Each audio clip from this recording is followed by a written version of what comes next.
အားလုံးဝမ်းမင်္ဂလာပါခင်ဗျာ Anime Channel အနေနဲ့လည်းကြိုဆိုလိုက်ပါတယ်ခင်ဗျာကျွန်တော်ခုလာရောက်တင်ဆက်ပေးချင်တာကတော့ကျွန်တော်ဒီကင်မရာပေါ့နော်ဓာတ်ပုံရိုက်တဲ့အခါမှာဒီကျွန်တော်တို့ဒီဓာတ်ပုံမှာပေါ့နော်ကိုယ့်ရဲ့နာမည်ပါအောင်ပေါ့နော်ကိုယ့်ရဲ့နာမည်လေးဒီပုံထဲမှာပါနေအောင်ထည့်တဲ့နည်းလေးပေါ့နော်အဲ့ဒါလေးကိုလာရောက်ပြီးတော့တင်ဆက်ပေးတာဖြစ်ပါတယ်ခင်ဗျာဟုတ်ကဲ့ဒါဆိုလို့ကျွန်တော်တို့ဒီကင်မရာထဲကိုသွားလိုက်ပါမယ်နော်ကင်မရာရောက်ပြီဆိုလို့ရှိရင်ကျွန်တော်ဒီအပေါ်မှာ setting လေးတစ်ခုရှိပါတယ်နော်အဲ setting လေးကိုကျွန်တော်တို့တစ်ချက်နှိပ်လိုက်ပါမယ်နော် setting လေးကိုနှိပ်ပြီးပါပြီဆိုလို့ရှိရင်ကျွန်တော်ဒီအောက်မှာ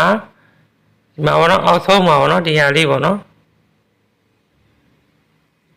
watermark ပေါ့နော် watermark ဆိုပြီးဒီနားမှာရှိပါတယ်နော်အဲစာလေးကိုကျွန်တော်တို့နှိပ်ပေးရမှာဖြစ်ပါတယ်ဒါကျွန်တော်ကတော့ဒီOPPO ဖုန်းနဲ့ပြတာပေါ့နော်မိတ်ဆွေတို့အနေနဲ့တခြားဖုန်းနဲ့လုံးမဆိုလို့ရှိရင်ဒီ watermark ဆိုတဲ့ဟာလေးကိုရှာလိုက်ပေါ့နော် setting နဲ့ဝင်ပေါ့နော်အဲဒီမှာ date တွေရက်တွေပေါ့နော်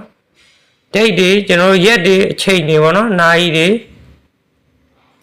ရက်တွေနာရီတွေထည့်မယ်ဆိုရင်ဒါလေးကိုဖွင့်ပေးလိုက်ပေါ့နော်ဟုတ်ပြီဒါဆိုလို့ရှိရင်ကျွန်တော်ဒီမှာwatermark ဆိုတာဘာလဲဆိုတော့ကိုယ့်ရဲ့နာမည်ကိုထည့်တာပေါ့နော်ကိုယ့်ရဲ့နာမည်ကို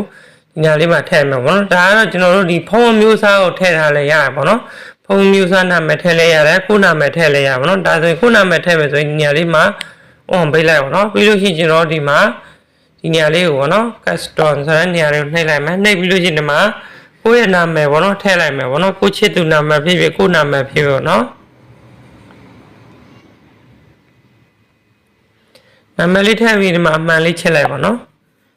ဒါဆိုလို့ရှိရင်ရပြီပေါ့နော်ဒီလောက်ပါပေါ့နော်ပြီးလို့ရှိရင်ကျွန်တော်တို့အဲ့ဒါလေးကိုကျွန်တော်တို့ကဒါဓာတ်ပုံရိုက်ကြည့်မယ်ပေါ့နော်နော်ဓာတ်ပုံလေးတစ်ပုံရိုက်ကြည့်လိုက်မယ်နော်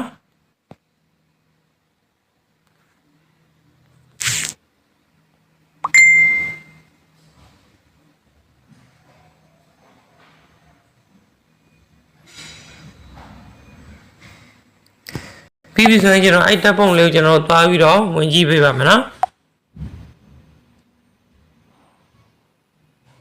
ဒီမှာပေါ့နော်ဒီအောက်တောင်လေးမှာတွေ့ပါလိမ့်မယ်နော်ဒီမှာဖုန်းမျိုးစားရဲ့ဘီလေးမှာဒါမှနာမည်လေးပေါ့နော်နာမည်လေးပါတယ်ဒီမှာခုနကျွန်တော်ပြောတဲ့ဒါအချိန်တွေရက်တွေပေါ့နော်ဒီမှာထည့်လို့လည်းရပါတော့ပြီးလို့ရှိရင်ကျွန်တော် location တွေပါထည့်မယ်ဆိုလည်းအဲ့ထဲမှာကျွန်တော်သွားပြီးတော့